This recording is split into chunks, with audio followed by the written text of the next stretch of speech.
Senang pastinya kita jika diundang bertamu, disambut di rumah seseorang. Tapi ada beberapa aturan yang tidak boleh kita lupakan agar kita selalu dapat menjadi orang sahabat yang baik, karena nyatanya ada hubungan yang bisa terganggu yang disebabkan oleh perilaku kita saat diterima di rumah orang lain. Ini sebabnya kita harus memiliki pengetahuan yang baik mengenai etika bertamu.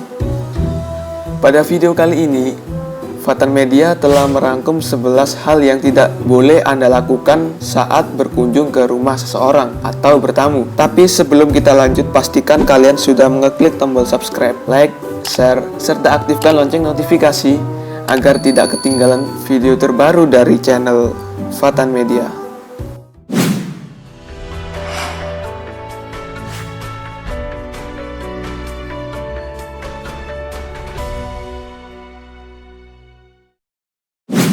Yang pertama, datang terlalu cepat atau sebaliknya.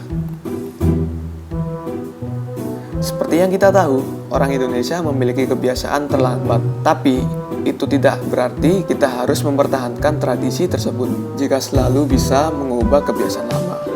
Tentu saja dalam jamuan makanan tidak formal, acara bisa ditunda antara 10 hingga 15 menit. Bahkan hal ini bisa membuat tuan rumah yang menyiapkan makanan mempunyai waktu lebih untuk membuat sajian sempurna. Tapi ingat, baik datang terlalu cepat atau sebaliknya, terlambat juga bisa mengganggu tuan rumah. Jadi datanglah tidak terlalu awal dan tidak terlalu telat, dan segera beritahukan jika ada perubahan atau pembatalan yang tidak bisa dihindari.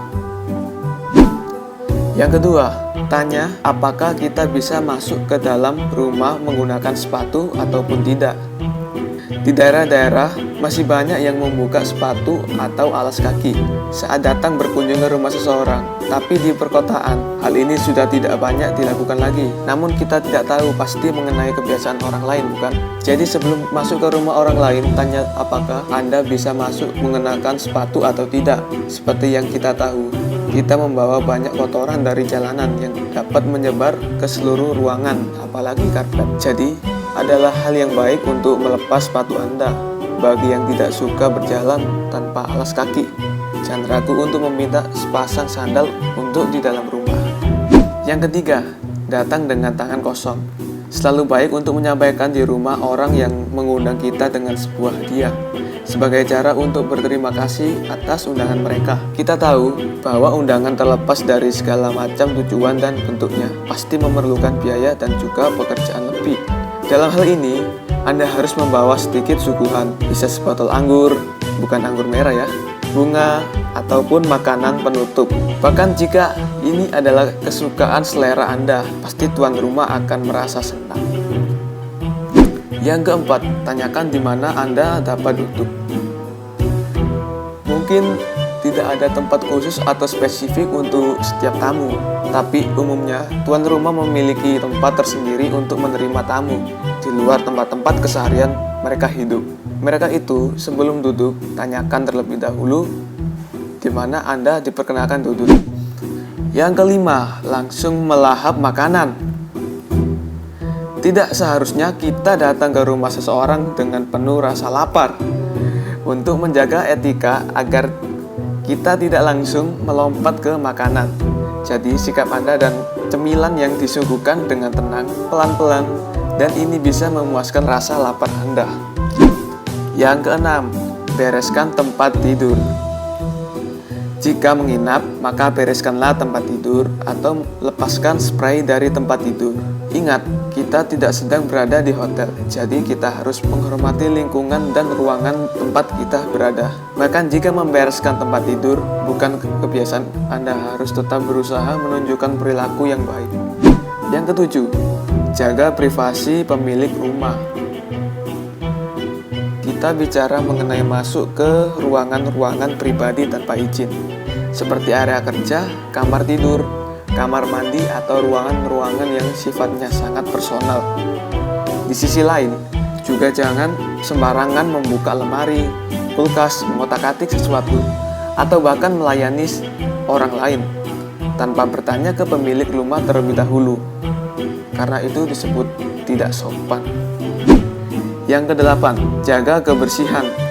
Sebelum pergi ke kamar mandi, setidaknya untuk pertama kalinya, Anda meminta izin terlebih dahulu. Dan sangat penting untuk meninggalkan ruangan itu dalam kondisi bersih. Siramlah toilet setelah Anda menggunakannya, dan tutuplah penutup toilet yang sudah tersedia tersebut. Yang kesembilan, bantu tuan rumah tapi jangan berlebihan. Siapapun yang mengundang dan menerima kita bukanlah pegawai restoran. Maka itu kita harus menunjukkan bahwa diri kita siap dan dapat membantu jika dibutuhkan. Yang ke-10, ingatkan mengenai batasan makanan kita. Tidak akan menyenangkan rasanya bagi tuan rumah, terlebih masakannya jika melihat sajiannya tidak dimakan. Bisa-bisa mereka merasa hidangannya gagal total, yang dapat membuat mereka merasa sedih di sisa hari, karena mereka sudah menyiapkan begitu lama dan harapannya tidak sesuai kenyataan. Oleh karena itu, tidak ada salahnya jika Anda memberitahu mereka mengenai batasan, atau mungkin Anda ingin diet atau memiliki alergi, dan juga hal-hal yang menyangkut cara dan gaya hidup Anda, misalnya agama, kepercayaan, dan juga Anda seorang vegetarian. Yang terakhir atau yang ke-11 yaitu menjadi antisosial. Jika Anda diundang ke rumah seseorang, maka Anda harus berusaha setiap untuk hidup, berbicara, dan berbagi momen-momen indah bersama seisi rumah. Seharusnya Anda mengisolasi diri dari sebuah ruangan atau menghabiskan waktu dengan ponsel Anda. Bagaimana penjelasan dari saya? Semoga penjelasan kali ini bermanfaat untuk kalian pemula yang ingin bertamu ke rumah seseorang. Saya Rizky Aditya dari Fatan Media. Sampai bertemu lagi di video selanjutnya. Assalamualaikum warahmatullahi wabarakatuh.